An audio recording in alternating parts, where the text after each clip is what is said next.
Imagina que el poder militar de un país ya no se mide por el tamaño de sus barcos, sino por la precisión de sus algoritmos.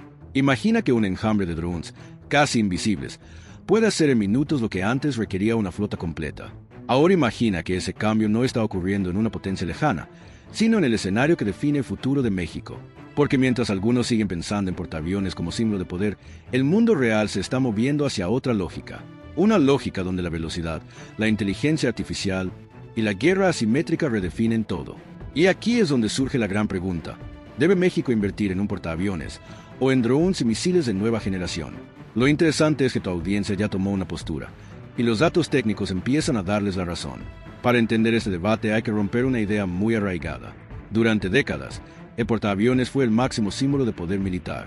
Un país que tenía uno no solo proyectaba fuerza, proyectaba alcance global. Era una base aérea flotante, capaz de operar en cualquier punto del planeta. Pero ese modelo nació en otro contexto.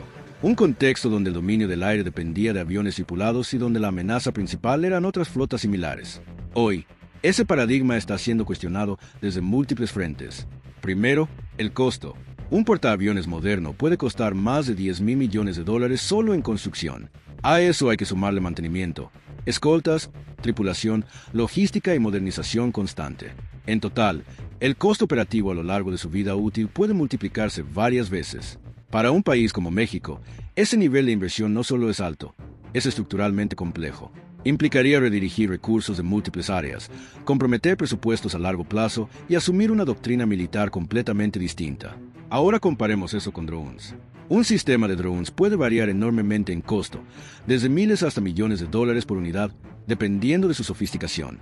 Pero incluso los sistemas más avanzados siguen siendo significativamente más baratos que un portaaviones. Y aquí está el punto clave. No se trata de uno contra uno. Se trata de escala. Con el presupuesto de un portaaviones, se pueden desplegar cientos o incluso miles de drones, crear redes de vigilancia, desarrollar inteligencia artificial y establecer capacidades distribuidas. Ese cambio de lógica es lo que está redefiniendo la guerra moderna. Pero no es solo un tema de dinero, es un tema de vulnerabilidad. Un portaaviones es poderoso, pero también es un objetivo enorme. En un mundo donde los misiles hipersónicos, los drones kamikaze y la guerra electrónica avanzan rápidamente, la supervivencia de plataformas grandes se vuelve cada vez más cuestionable. Un solo impacto bien dirigido puede comprometer una inversión multimillonaria. En cambio, los drones funcionan bajo una lógica distinta. Si uno cae, el sistema sigue. La resiliencia no está en la protección individual, está en la redundancia. Y aquí es donde la audiencia conecta con la realidad, porque intuitivamente entiende algo que la doctrina tradicional tarda en aceptar. El poder ya no está concentrado, está distribuido. Ahora llevemos esto al contexto específico de México. México no tiene una doctrina de proyección global. No busca desplegar fuerza en otros continentes ni mantener presencia militar en múltiples océanos. Su enfoque es distinto. Defensa territorial, seguridad marítima, protección de recursos y control de espacios estratégicos. Bajo esa lógica, un portaaviones pierde sentido estratégico, no porque sea inútil, sino porque no responde a las necesidades reales del país. En cambio, los drones sí encajan. Drones de vigilancia para monitorear costas, drones tácticos para operaciones de precisión, sistemas no tripulados para reconocimiento, integración con inteligencia artificial para análisis en tiempo real.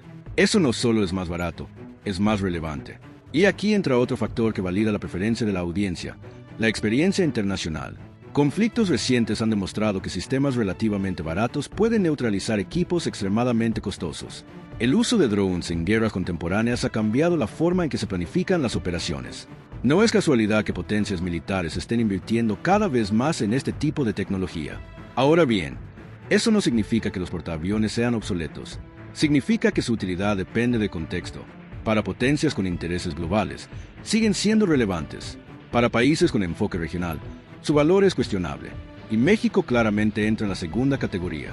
Pero el debate no termina ahí, porque invertir en drones no es solo comprar tecnología, es desarrollar un ecosistema, industria nacional, capacidad de innovación, talento técnico, infraestructura digital.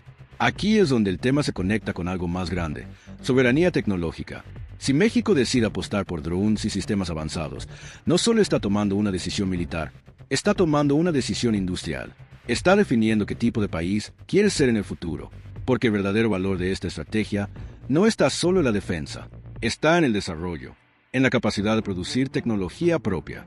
en reducir dependencia, en generar conocimiento. Y eso tiene efectos mucho más amplios. Ahora, hablemos de misiles. Porque cuando se menciona drones, muchas veces omite el complemento estratégico. Sistemas de disuasión, misiles de precisión, sistemas antibuque, defensa aérea.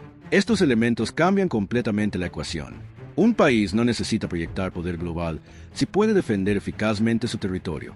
Y en ese sentido, una combinación de drones, sensores y misiles puede ser mucho más efectiva que una plataforma tradicional. Más flexible, más adaptable, más acorde al siglo XXI. Y aquí es donde la narrativa se vuelve clara. La audiencia no está eligiendo drones por moda. Los está eligiendo por lógica, por costo-beneficio, por adaptabilidad, por relevancia estratégica. Y los datos empiezan a respaldar esa intuición. Pero hay que ser honestos. Esta transición no es automática. Requiere inversión sostenida, planeación, coordinación entre sectores y, sobre todo, visión. Porque cambiar de paradigma implica dejar atrás inercias. Implica cuestionar modelos tradicionales. Implica asumir riesgos. Y eso no siempre es fácil. Además, hay retos importantes. Ciberseguridad, guerra electrónica, protección de sistemas, integración de inteligencia. Un sistema basado en drones es tan fuerte como su red. Si esa red falla, todo falla. Por eso, la inversión no puede ser parcial. Tiene que ser integral. Ahora, volvamos a la pregunta inicial. ¿Drones o portaaviones? La respuesta no es absoluta. Pero para México, en el horizonte de 2030, la balanza se inclina claramente. No por ideología, no por percepción, por lógica estratégica. Un portaaviones representa poder tradicional. Drones y misiles representan poder moderno. Uno concentra recursos, el otro los distribuye. Uno proyecta fuerza, el otro la optimiza. Y en un mundo donde la velocidad del cambio es brutal, la capacidad de adaptación se vuelve factor decisivo. México no necesita competir con potencias globales en su propio terreno. Necesita definir el suyo. Y ese terreno, cada vez más, es tecnológico, es digital, es asimétrico. Por eso, cuando la audiencia dice que es mejor invertir en drones que en un portaaviones, no está hablando desde la emoción. Está anticipando el futuro. Un futuro donde el tamaño importa menos que la inteligencia, donde la cantidad importa menos que la precisión, donde el poder no se mide en toneladas, se mide en capacidad de respuesta. Y en ese futuro, la pregunta no será quién tiene el barco más grande, sino quién tiene el sistema más inteligente. Y ahí es donde México puede decidir su lugar.